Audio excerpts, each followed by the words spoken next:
ይስጥልን እንደምንላችኋል 7 ሰዓት ነው አሁን ይሄ የኢትዮጵያ ብሮድካስቲንግ ኮርፖሬሽን የብዛነትና የህዳሴ ድምጽ ነው አበይት ነጥቦችን እናስቀድማለን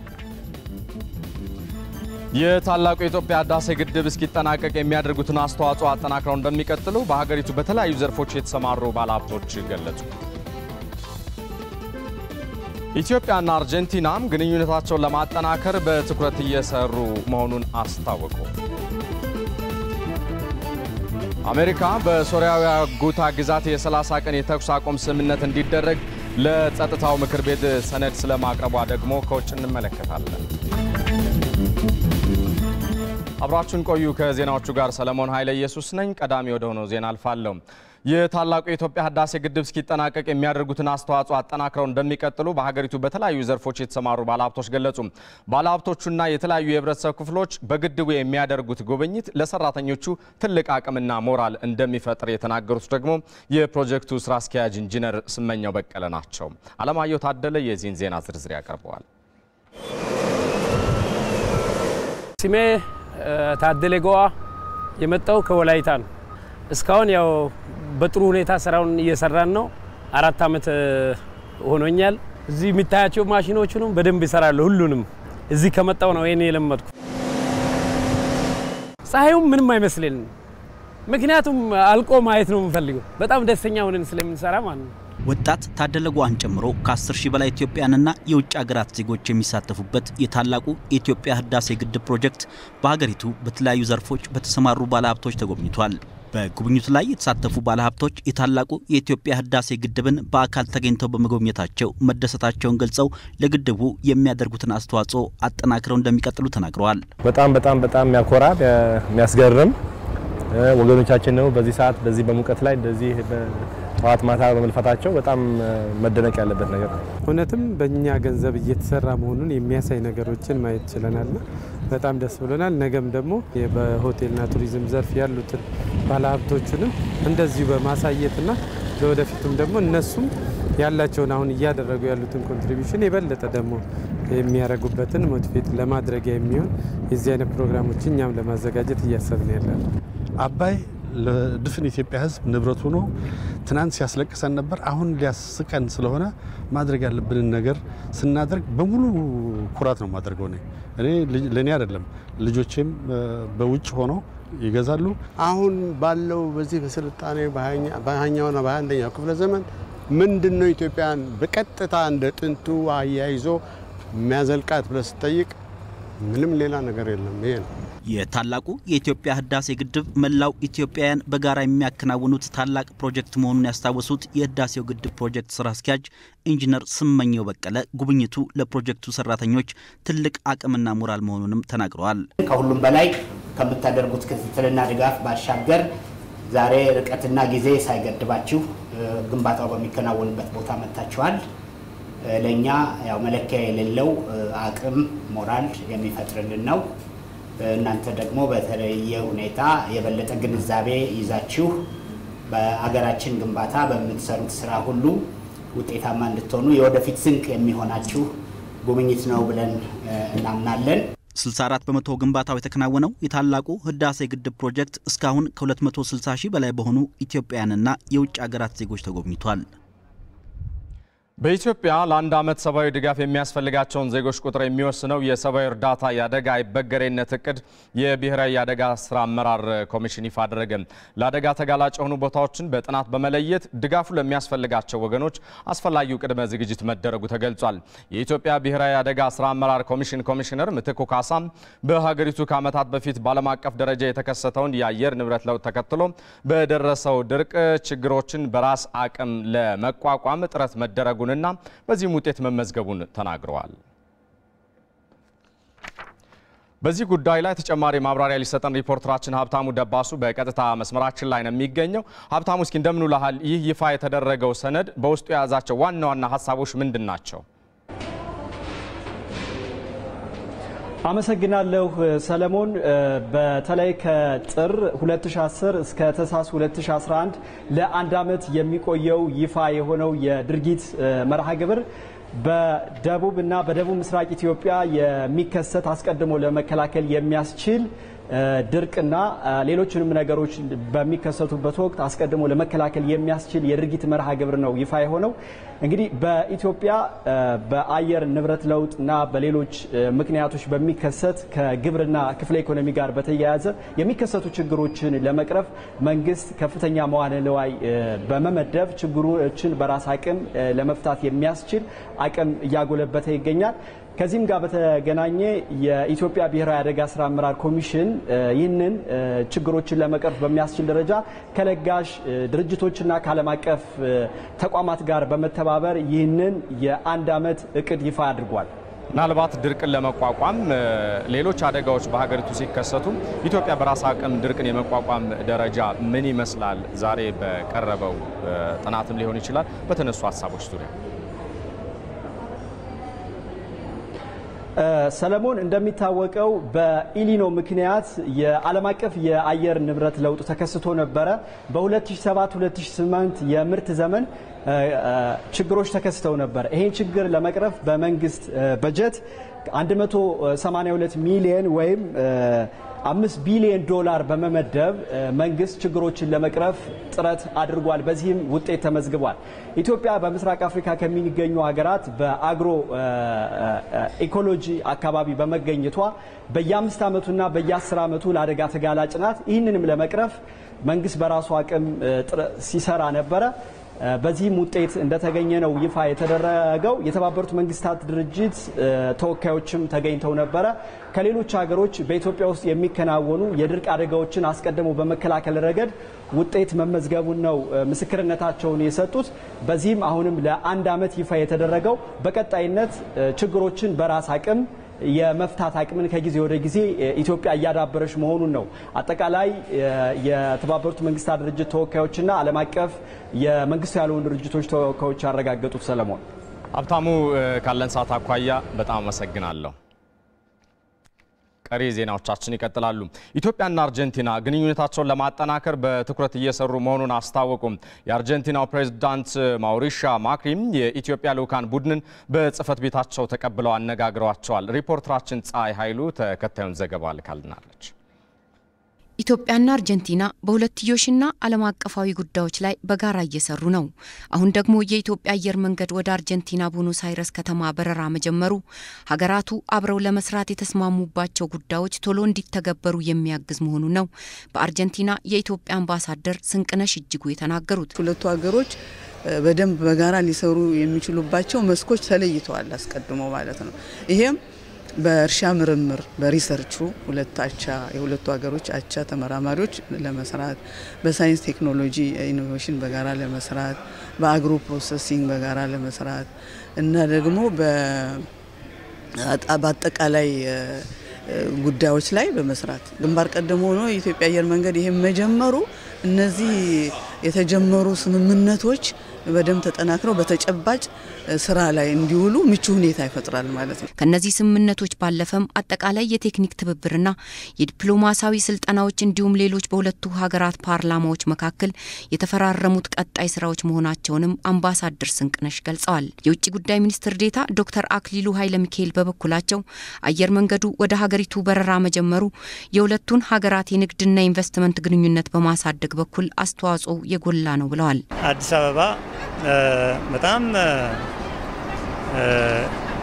የዲፕሎማቲክ ማዕከል ናቸው ተብሎ በአፍሪካ ውስጥ ከሚጠሩት ከተሞች ውስጥ አንዷ ነች። ማነው በዓለም ደረጃ ከኒውዮርክና ከጄኔቫ ቀጥላ በጣም ብዙ ኤምባሲዎች ያሏት ከተማ ነች። እንግዲህ ዲፕሎማቲክ ግንኙነታችንም ከላቲንም ሀገሮች ጋር ለማስፋትም ያግዛል አየር መንገዱ ማለት ነው። ኢንቨስትመንትን ከመሳብ፣ የውጭ ንግድን ከማስፋፋት፣ ቱሪዝምን ከማስፋፋት፣ የዲፕሎማሲያዊ ግንኙነት፣ የፖለቲካ ግንኙነት እና በአጠቃላይ የኢትዮጵያ ተጽዕኖ ፈጣሪነትን ለማሳደግ ከፍተኛ አስተዋጽኦ ነው ያለው። የአርጀንቲና ፕሬዝዳንት ማውሪሻ ማክሪን የኢትዮጵያ የልዑካን ቡድን አባላትን በጽህፈት ቤታቸው ተቀብለው በቀጣይ ሁለቱ ሀገራት በሚሰሩባቸው ጉዳዮች ዙሪያ ገለጻ አድርገውላቸዋል። አየር መንገዱ ወደ ሀገራቸው አዲስ በረራ በመጀመሩ መደሰታቸውንና ለአየር መንገዱ የሚያስፈልጉ ድጋፎችን ለማድረግ ሀገራቸው ዝግጁ መሆኑንም ገለጻውን የተከታተሉት የኢትዮጵያ አየር መንገድ የደቡብ አሜሪካ ተጠሪ አቶ ግሩም አበበ ተናግረዋል። አየር መንገዱ በተለይ የጉብኝት ባህል ያላቸውን የአርጀንቲና ዜጎች ወደ ኢትዮጵያና የተቀረው አፍሪካ ሀገር በማድረስ ተጠቃሚ እንደሚያደርግም ይጠበቃል።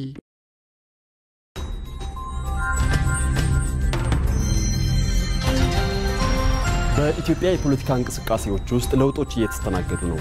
በገዢው ፓርቲና በተቃዋሚዎች የሚደረጉ የክርክር የድርድርና የውይይት መድረኮች እንደሚሰፉም ይጠበቃል። አብዲ ከማል ነኝ። በኢትዮጵያ የፖለቲካ ጉዳዮች ተከታታይ ዘገባዎች ይኖሩናል። በኢቲቪ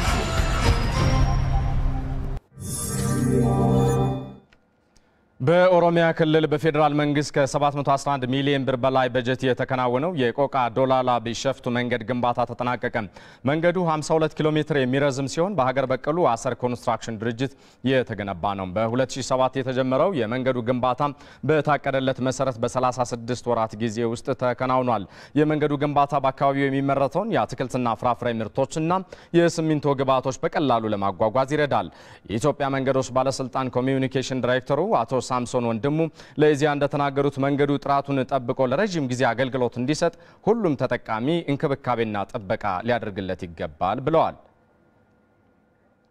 የአካባቢው ህብረተሰብ የተሻለና ዘመናዊ የመንገድ ትራንስፖርት ተጠቃሚ እንዲሆን ያደርገዋል ወይም አድርጎታል ማለት እንችላለን።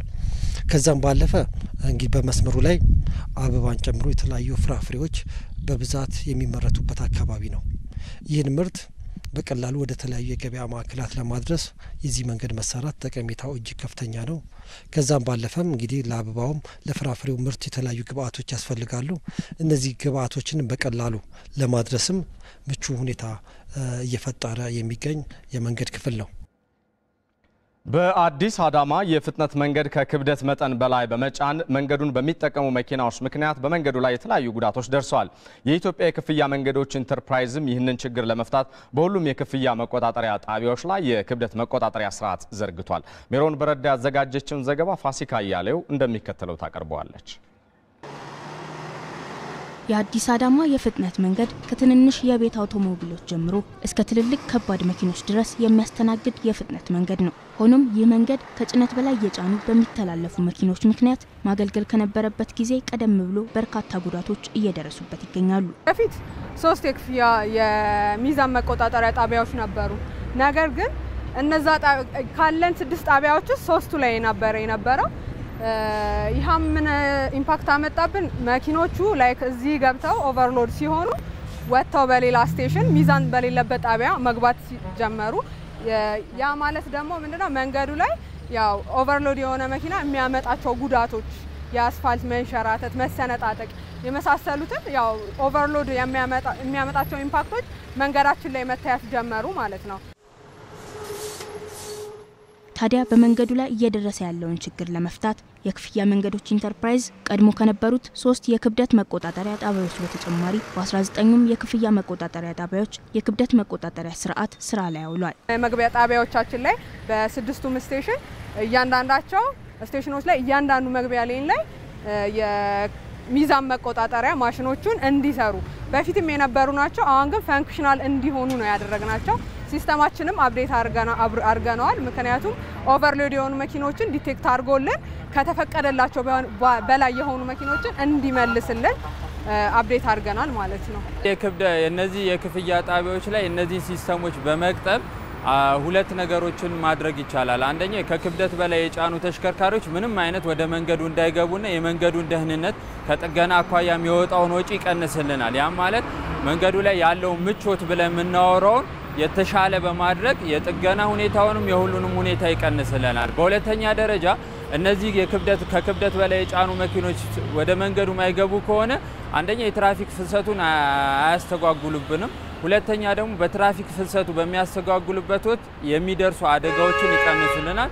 ይህ የክብደት መቆጣጠሪያ ስርዓት መንገዱ ይደርስበት ከነበረው ጉዳት ሙሉ በሙሉ እንደሚታደገውም ተጠቁሟል።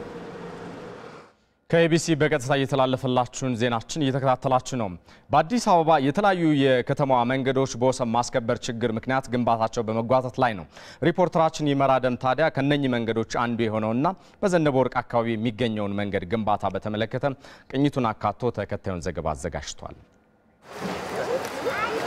ይህ በአዲስ አበባ ዘነበ ወርቅ በሚባለው አካባቢ የሚገኘው መንገድ ከአንድ ዓመት በላይ ግንባታው ተጓቷል። በዚህም ነዋሪዎች ለኢኮኖሚያዊና ማህበራዊ ችግሮች ተዳርገዋል።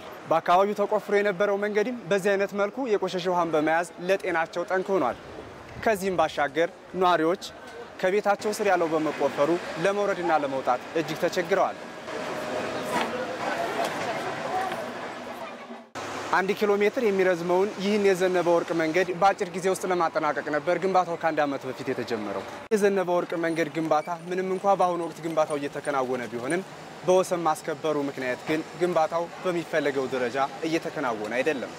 ለመንገዱ ስራም ሲባል በአካባቢው ያሉ የመኖሪያ ቤቶችና የተለያዩ የንግድ ቤቶች የተነሱ ቢሆንም ይህ በመንገዱ ላይ የሚገኝ አንድ የመኖሪያ ቤት አጥር ባለመነሳቱ ምክንያት ብቻ እስካሁን ድረስ ግንባታው ተጓቷል። ከ4 ሳምንታት በፊት በቦታው ቅኝት አድርገን በሰራነው ዘገባ የወሰን ማስከበሩን ስራ የሚያከናውነው የኮልፌ ቀራኒዮ ክፍለ ከተማ የመሬት ልማትና ከተማ ማደስ ጽሕፈት ቤትም በሰጠን ምላሽ ይህ የወሰን ማስከበር ስራ በአንድ ሳምንት ውስጥ እንደሚጠናቀቅ ገልጾልን ነበር። ይሁን እንጂ እስካሁን ድረስ ይህ የወሰን ማስከበር ስራ አልተከናወነም። የመንገዱ መጓተትም ለነዋሪዎች ምሬት ምክንያት እንደሆነ ቀጥሏል። የወሰን ማስከበሩ ስራ ከአቅሜ በላይ ነው ያለው የአዲስ አበባ መንገዶች ባለስልጣንን ይህንን ጨምሮ በከተማዋ በተለያዩ አካባቢዎች በወሰን ማስከበር ምክንያት ግንባታቸው የቆሙ መንገዶች አሉ ብሏል። እንደነዚህ አይነት መንገዶች መጓተታቸው ደግሞ የነዋሪዎችን ምሬት ከማባባሳቸውን ባሻገር ለፕሮጀክቱ ተጨማሪ ወጪን ይዳርጋሉ። ከዚሁ ዜና ሳንወጣን የኮልፌ ቀራኒዮ ክፍለ ከተማ የመሬት ልማትና ከተማ ማደስ ጽሕፈት ቤት የወሰን ማስከበሩ ስራ እንዲያከናውን ለወረዳው ደብዳቤ ጽፌያለሁ ቢልም ንብረትነቱ የፌዴራል ቤቶች ኮርፖሬሽን በመሆኑ አጥሩን ለማፍረስ ለሚመለከታቸው አካላት ማሳወቅን ጨምሮ በተለያዩ ምክንያቶች እስካሁን ዘግይቷል ብሏል። አሁን ግን እርምጃ እንደሚወስድ የወረዳ 5 አስተዳደር ዋና ስራ አስፈጻሚ አቶ ኤፍሬም ወልደ ሚካኤል ተናግረዋል። አሁን በወረዳ ባለን አቋም መሰረት ቤቱን እናፈርሰዋለን። በዚህ ሳምንት ፌዴራል ቤቶች ኮርፖሬሽን በራሱ ወሰን ማስከበሩን አጠናቀቀ። ይሄን ማድረግ ካልቻለ ግን ልማቱን ማዕከል አድርገን በቀጣይ ሳምንት ባሉት ሰኞ ማክሰኞ ባሉት ቀናቶች ላይ በግብረ ኃይል ቦታውን አጽድተን ልማቱን ቅድሚያ ሰጥተንም ጭምር እንደምንሄድ ግልጽ ለማድረግ እወዳለሁ። ከኢትዮጵያ ሶማሌ ክልል ለተፈናቀሉ ዜጎች በኦሮሚያ ክልል የተለያዩ አካባቢዎች የተገነቡ ቤቶች እየተላለፉ ነው። በቀጣይም ተፈናቃዮችን የማቋቋም ስራ እንደሚቀጥልም ተገልጿል። ከኦሮሚያ ብሮድካስቲንግ ኔትወርክ ለተገኘው ዘገባ አልጋነሽ ተካ። የአዳማ ከተማ አስተዳደር ከኢትዮጵያ ሶማሌ ክልል ለተፈናቀሉ ወገኖች እያስገነባቸው ከሚገኙ ቤቶች መካከል ለ474 አባወራዎች አስረክቧል። ተፈናቃዮቹ በበኩላቸው ከህብረተሰቡና ከክልሉ መንግስት ለተደረገላቸው ድጋፍ በማመስገን ሰርተን ለመለወጥ ዝግጁ ነን ብለዋል። ኢላማ ገርጋርሱን ሆና ጅረቹ ተጃጅል አዳዳኑ ሆነ ሄዱ ኸናፍ ገመነጅና ሞቱማን ኦሮሞዳ የክልሉ መንግስት ባደረገልን ድጋፍ ደስተኞች ነን። ድጋፉን መነሻ በማድረግም ሰርተን ራሳችንን እንለውጣለን። በከተማው የኦህዴድ ጽሕፈት ቤት ኃላፊ አቶ አራርሳ መርዳሳ ተፈናቃዮች ባላቸው የስራ ልምድ ሰርተው መለወጥ እንዲችሉ አስተዳደሩ የሚያደርግላቸው ድጋፍ ይቀጥላል ብለዋል። እስኒስ ኡመኒኬን ኡመታ መጋላ አዳማቲን ተቆጣጣኒ እናንተም እንግዲህ ሳይሰማችሁ ከአዳማ ከተማ ነዋሪዎች ጋር አንድ ሆናችሁ እንድትሰሩና የሚጎድላችሁ ነገር እንኳን ቢኖር ከጎናችሁ መሆናችንን አውቃችሁ ጠንክራችሁ እንድትሰሩ እንጠይቃለን። ለተፈናቃዮች በአዳማ ከተማ ሊሰሩ የታቀዱት 2000 የመኖሪያ ቤቶች ሲሆኑ አሁን የ913 ቤቶች ግንባታ ተጠናቀዋል። የኦሮሚያ ክልል የገንዘብና ኢኮኖሚ ትብብር ቢሮ ኃላፊ አቶ ቶሎሳ ገደፋም ክልሉ በቀጣይም የተፈናቀሉ ወገኖችን መልሶ የማቋቋም ስራ አጠናክሮ እንደሚቀጥል አስታውቀዋል። ጃልቀቢዳ ማለ ኡመን ቡቃይ ባየ ጉዳዳ እስካሁን የተሰራው ስራ ጅምር ነው። የተፈናቀለው ህዝብ ብዙ በመሆኑ መልሶ የማቋቋሙ ስራ ቤት ሰርቶ መስጠት ብቻ ሳይሆን መልሰው እንዲቋቋሙ ከማድረግ ረገድ ሰፊ ስራ ይጠበቅብናል። ባለሀብቶችም በክልሉ ከተሞች ውስጥ ተፈናቃዮችን በማቋቋም ሂደት ውስጥ የተወጡት ሚና ትልቅ በመሆኑ የኦሮሚያ ክልል ምስጋና ያቀርባል። በተመሳሳይ በምዕራብ አርሲ በቢሻንጉራቻ ከተማ ለተፈናቃዮች አገልግሎት የሚውሉ 2000 የመኖሪያ ቤቶች እየተገነቡ ሲሆን ከነዚህም በአንደኛ ዙር ለ60 አባወራዎች ቤቶችን የማስረከብ ስራ ተሰርቷል። ገለቶማ ከነ ኑዳበቹ ባደረጋችሁልን ድጋፍ ደስታ ተሰምቶናል። እኛም ሰርተን ለመለወጥ ዝግጁ ነን። የክልሉ የተፈናቃይ ወገኖች እርዳታ አሰባሳቢ ኮሚቴ ዋና ሰብሳቢ ዶክተር አበራ ኤሬሳ እንዳሉት ከተፈናቀሉ የህብረተሰብ ክፍሎች መካከል 6200 ወጣቶችን በመምረጥ ለ2 ሳምንታት የስራ ዕድል ፈጠራ ስልጠና ተሰጥቷል። ቆጲን ኩተና ነመከኛ ቆጲን ነመከኛ ህብረተሰቡ ችግሮች ሲያጋጥሙ ለመደጋገፍ የሚያደርገው ርብርብ በጣም አስደሳች በመሆኑ ሊቀጥል ይገባል። ሰልጣኞቹ በክልሉ 12 ከተሞች በሚገኙ የኢንቨስትመንት ተቋማት ውስጥ የስራ ዕድል እንዲያገኙ እየተሰራ መሆኑ ተገልጿል። ሰልጣኞቹ በክልሉ 12 ከተሞች በሚገኙ የኢንቨስትመንት ተቋማት ውስጥ የስራ ዕድል እንዲያገኙ እየተሰራ መሆኑ ተገልጿል።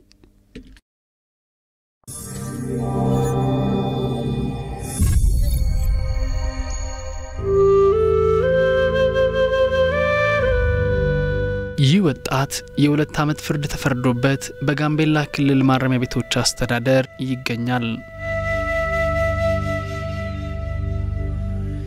እነሱ በተቀመጡበት ችሎት ላይ ትክክለኛ ፍትህ እንዳልተሰጠ እንደማይሰጥም ነው የማስበው። ስሜቴ ራሱና የኔ ሞራል ራሱ የተጎዳበት ሁኔታዎች አሉ።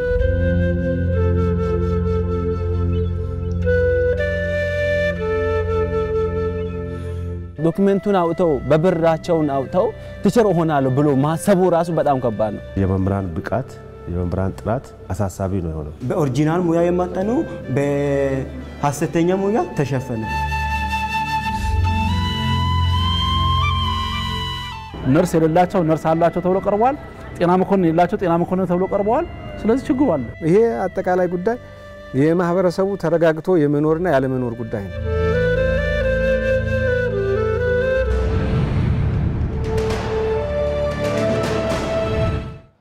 ወደ ዜናዎቹ ተመልሰናል። በደቡብ ክልል የሆሳና ጤና ሳይንስ ኮሌጅ ያሰለጠናቸውን 347 የገጠር ኤክስቴንሽን ባለሙያዎች አስመረቀ። የደቡብ ክልል ጤና ቢሮ ምክትል ኃላፊ አቶ አቅነው ከውዛም ለህብረተሰቡ ፍትሃዊና ጥራት ያለው የጤና አገልግሎት ለመስጠት እየተሰራ ነው ብለዋል። የኮሌጁ ዲን አቶ መለሰ ዘውገም ባለፉት 20 ዓመታት ኮሌጁ ከ8000 በላይ የጤና ባለሙያዎችን ማፍራቱን ገልጸዋል። በቀጣይ ዓመታትም በፋርማሲና በህብረተሰብ ጤና ፕሮግራሞች የዲግሪ መርሃ ግብር ከፍቶ ለማሰልጠን እየተንቀሳቀሰ መሆኑን የተናገሩት የሀዲያ ዞን ባህል ቱሪዝም እና የመንግስት ኮሚዩኒኬሽን ጉዳዮች መምሪያ እንደዘገበው ተመራቂ ተማሪዎቹ ባገኙት ዕውቀትና ክህሎት ህብረተሰቡን በትጋት ለማገልገል መዘጋጀታቸውን ተናግረዋል። በድሬዳዋ አስተዳደር በህገወጥ መንገድ ተይዘው የነበሩ የገበያ መሸጫ ቦታዎችን ለወጣቶች በመስጠት ላይ እንደሚገኝ የከተማ አስተዳደሩ ገለጸ። የድሬዳዋ ከተማ አስተዳደር የመንግስት ኮሚዩኒኬሽን ጉዳዮች ቢሮ እንደዘገበው የመሸጫ ቦታዎቹ ተጠቃሚ የሆኑ ወጣቶችም ከዚህ በፊት ለኪራይ ያወጡት የነበረውን ወጪ በማስቀረቱ በስራቸው ውጤታማ መሆን እንዳስቻላቸው ተናግረዋል። ቀበሌው ባመቻቸልኝ መሰረት የብድርና ማይክሮ ፋይናንስ ተጠቃሚ ሆንኩኝ። መጀመሪያ አካባቢ ከግለሰብ ላይ ቤት ተከራይቼ እየሰራሁኝ ነበር። በ1200 ብር አካባቢ እየሰራሁኝ ነበር።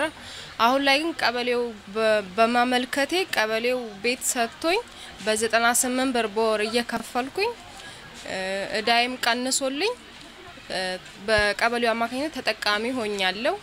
ግለሰብ ቤቶች ብንከራይ ከ2000 ብር በታች ምናምን አይገኝም።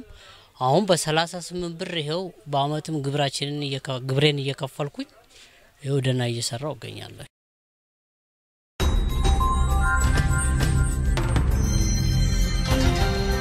በኢትዮጵያ የአርብቶ አደሩን ህይወት ለማሻሻል እየተሰራ ነው። ነገር ግን የእንስሳት ገበያው ባለመጠናከሩ ካለው ሀብት አንጻር የህብረተሰቡ ተጠቃሚነት ብዙ ይቀረዋል። ሙባረክ መሐመድ ነኝ። በአርብቶ አደሩ ህይወት ላይ ያተኮሩ ተከታታይ ዘገባዎችን ይዘን እንቀርባለን በኢቲቪ። ይህ ዜና በቀጥታ የሚተላለፍላችሁ ከኤቢሲ ነው። አሜሪካ በሶሪያ ጉታ ግዛት የ30 ቀን የተኩስ አቁም ስምምነት እንዲደረግ ለጸጥታው ምክር ቤት ሰነድ አቀረበች። አሜሪካም የአሳድ መንግስት የኬሚካል ጦር መሳሪያ መጠቀሙን ከቀጠለ እርምጃ እንደምትወስድ ማስጠንቀቋን አልጀዚራ ዘግቦታል። አዝመራው ሞሴም እንደሚከተለው አጠናቅሮታል። የተባበሩት መንግስታት ድርጅት የጸጥታው ምክር ቤት ለሶሪያዋ ምስራቃዊ ጉታ ግዛት ከ2 ሳምንት በፊት ያሳለፈው የ30 ቀን የተኩስ አቁም ውሳኔ ለጉታ ነዋሪዎች ከወሬ የዘለለ መፍትሄ እንዳልሰጣቸው ምክር ቤቱ ተረድቷል። በዚህም ምክንያት የተባበሩት መንግስታት ድርጅት ዋና ጸሐፊ አንቶኒዮ ጉተሬዝ እንደሚሉት የምስራቃዊ ጉታ ነዋሪዎች በጦርነቱ መድማታቸውን ቀጥለዋል። የዋናው ጸሐፊ መልእክት የተላለፈው እንደ አውሮፓውያኑ አቆጣጠር ከ2013 ጀምሮ በተቃዋሚዎች እጅ ስር የቆየችው ጉታ ግዛትን ለመቆጣጠር የመንግስት ጦር በወሰደው እርምጃ የነዋሪዎች ሰቆቃ መብዛቱን ተከትሎ ነው። እንደ ተባበሩት መንግስታት ድርጅት ገለጻ በምስራቃዊ ጉታ ብቻ ባለፉት 3 ሳምንታት ከ1000 በላይ ዜጎች ህይወታቸውን አጥተዋል። በብዙ ሺህ የሚቆጠሩ ዜጎች ደግሞ በሞትና በህይወት መካከል ይገኛሉ። በመንግስታቱ ድርጅት የአሜሪካ ተወካይ አምባሳደር ኒኪ ሄሊ ሀገራቸው በሶሪያ ጦር ልታዘምት እንደምትችል የሚጠቁም ንግግር በምክር ቤቱ አድርገዋል። የተባበሩት መንግስታት ድርጅት ጦርነቱ እንዲቆም ለማድረግ የተከተለውን መንገድ እንደግፋለን። ይሁን እንጂ የፖለቲካ አጥማቸውን ለመቁረጥ በሶሪያ ላይ የኬሚካል ጦር መሳሪያ በሚጠቀሙት ላይ አስፈላጊ ከሆነ አሜሪካ አጸፋውን ለመውሰድ ወደ ኋላ አትልም። የዓለም አቀፉ ማህበረሰብ በመሰል ጉዳዮች አጸፋ መውሰድ ሲሳነው እንደ ሀገር እርምጃ መውሰድ አስፈላጊ የሚሆንበት ጊዜ እንዳለ እንገነዘባለን። ባለፈው ዓመት የበሽር አልአሳድ መንግስት በፈጸመው የኬሚካል ጦር መሳሪያ ምክንያት አሜሪካ ለዚህ ተግባር የሚለውን ማምረቻ ማውደሟን አምባሳደሯ ለምክር ቤቱ አስታውሰዋል። በተባበሩት መንግስታት ድርጅት የሶሪያ አምባሳደር ቫዝሊኒ ቤንዛ እንደሚሉት ሶሪያ ለሀገሯ ስጋት የሚሆኑ አሸባሪዎችን የማስወገድ መብት አላት። በሶሪያ እየተደረገ ያለው የጸረ ሽብር ዘመቻ የዜጎችን ደህንነት ለማረጋገጥ ያለመ ነው። ይህም በተባበሩት መንግስታት የተቀመጠውን ሕግ የሚጥስ አይደለም። በዚህ ስብሰባ አሜሪካ የተኩስ አቁም ስምምነት እንዲደረግ አዲስ ሰነድ ይዛ ቀርባለች። ሰነዱ ሳይቀነስና ሳይጨመር በአስቸኳይ ተግባራዊ እንዲደረግ የሚያሳስብ ጭምር ነው። ይሁን እንጂ ከ2 ሳምንታት በፊት እንደሆነው ሁሉ ሩሲያ ሰነዱን የመቀበሏ ነገር አሁንም ጠባብ ዕድል ያሰጠዋል ተብሏል። ነገር ግን ይህ ሰነድ ውድቅ የሚሆን ከሆነ አሜሪካ ጦር ማዝመቷ እንደማይቀር እየተነገረ ነው። ይህም ሶሪያን ወደ ሰላም ከመመለስ ይልቅ የዓለም ሀያላን ሀገራት ጉልበት ማሳያ እንዳትሆን ሌላ ስጋትን ፈጥሯል። በቱኒዚያም የጤና ኤግዚቢሽን እየተካሄደ ነው። ለአምስተኛ ጊዜ በሚካሄደው በዚህ ኤግዚቢሽን ላይ ሱዳን የክብር እንግዳ መሆኗ ተገልጿል። ለዚህም በሱዳን የጤና ሚኒስቴር የተመራ የዶክተሮች የመንግስት ከፍተኛ ኃላፊዎችና ባለሀብቶች ቡድን ቱኒዚያ ገብቷል። ልዑኩ በቱኒዚያ ቆይታው በጤናው ዘርፍ በሀገራቱ መካከል ያለውን ግንኙነት ለማጠናከር የሚያስችል ስምምነቶችን እንደሚፈራረም ይጠበቃል።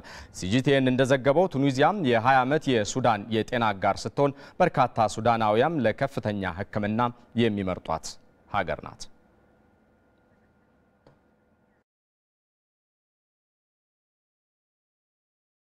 ቱኒዚያ በቻይና ጋር ያላትን የንግድና ኢኮኖሚ ትስስር ለማጠናከር ተስማማች። የሀገራቱ የምጣኔ ሀብት ባለሙያዎች ቱኒዚያ ከቻይና ጋር በቅርበት የምትሰራ ከሆነ ለኢኮኖሚያ መነቃቃት ይፈጥርላታል ብለዋል። ቻይና በሀገሪቱ የምታከናውናቸው የመሰረተ ልማት ስራዎች የቱኒዚያ ኢኮኖሚ ለማሳደግ እንደሚያግዛት የሀገሪቱ ባለስልጣናት ገልጸዋል። በሀገሪቱ በተለያዩ ዘርፎች የሚሰማሩ የቻይና ኩባንያዎችም ከጥቂት ዓመታት በኋላ በቱኒዚያ በመገኘት የንግድ አማራጮችን ያመቻቻሉ ተብሏል።